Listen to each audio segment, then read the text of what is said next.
Dans cette vidéo, on va faire un aperçu rapide de comment fonctionne une montre de Casio G-Shock.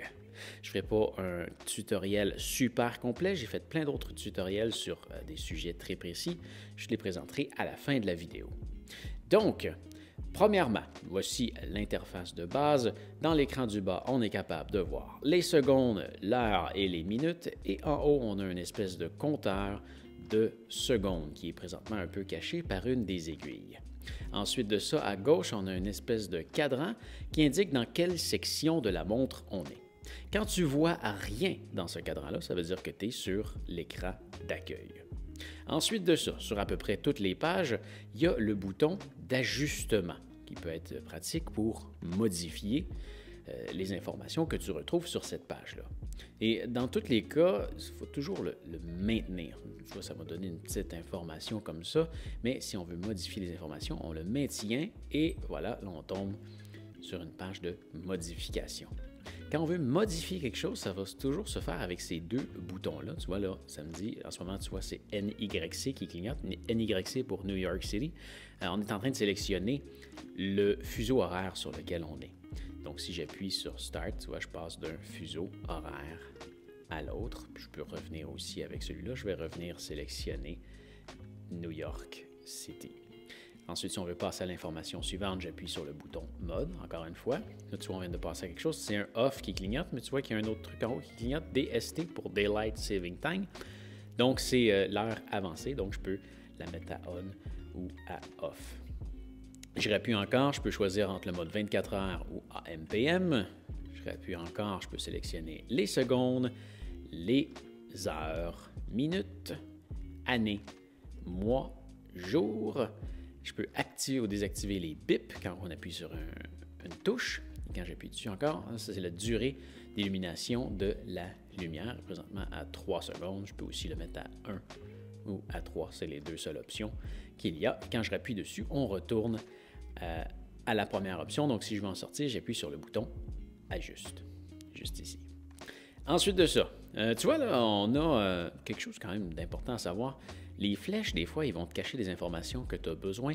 À tout moment, tu peux maintenir le bouton lumière et appuyer sur le bouton mode. Et ce que ça fait, c'est que ça va déplacer les aiguilles dans une position où est-ce qu'ils ne gênent pas ta vue. Donc, ça va aller soit à droite ou à gauche, dépendamment de qu'est-ce qui est le plus près. Dans ce cas-ci, c'était à droite. Donc là, tu vois, les flèches se sont placées comme ça pour plus que ce soit dérangeant.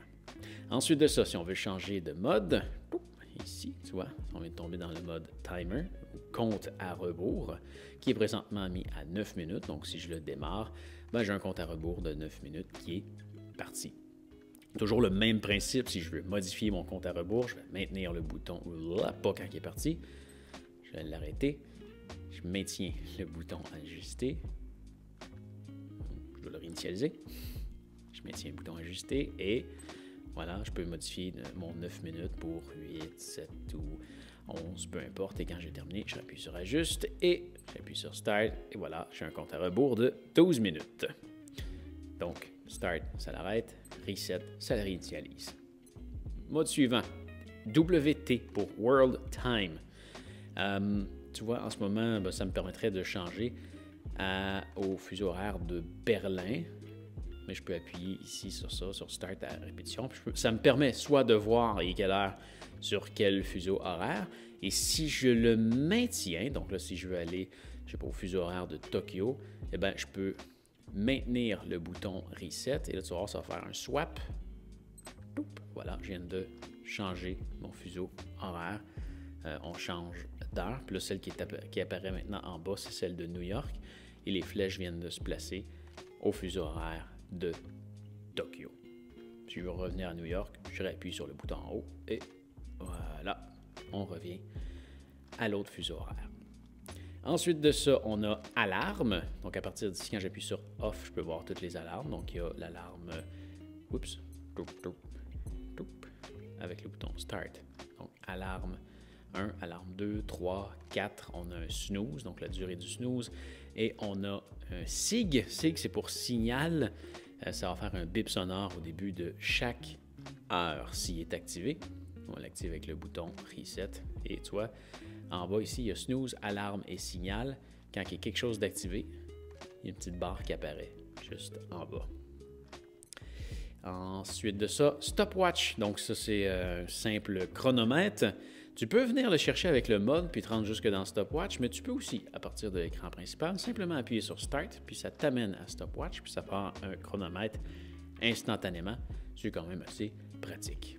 Celui-là, si tu appuies sur Reset, ça va t'afficher le temps où est-ce que c'est rendu. Ça va geler le temps, mais le temps continue à tourner en arrière. Si tu rappuies dessus, tu vois que ça ne l'avait pas arrêté. Par contre, si tu appuies sur Start, là, ça va faire une pause. Et quand tu rappuies dessus, ça recommence où est-ce que c'était rendu. Si tu veux l'effacer, arrête, réinitialise. Et voilà, c'est réinitialisé. Donc voilà, c'est pas plus compliqué que ça à utiliser. Si jamais tu as des questions, tu peux m'écrire dans les commentaires ou tu peux aussi aller voir la playlist qui va être suggérée dans quelques secondes. Alors voilà, j'espère que ça va t'avoir aidé.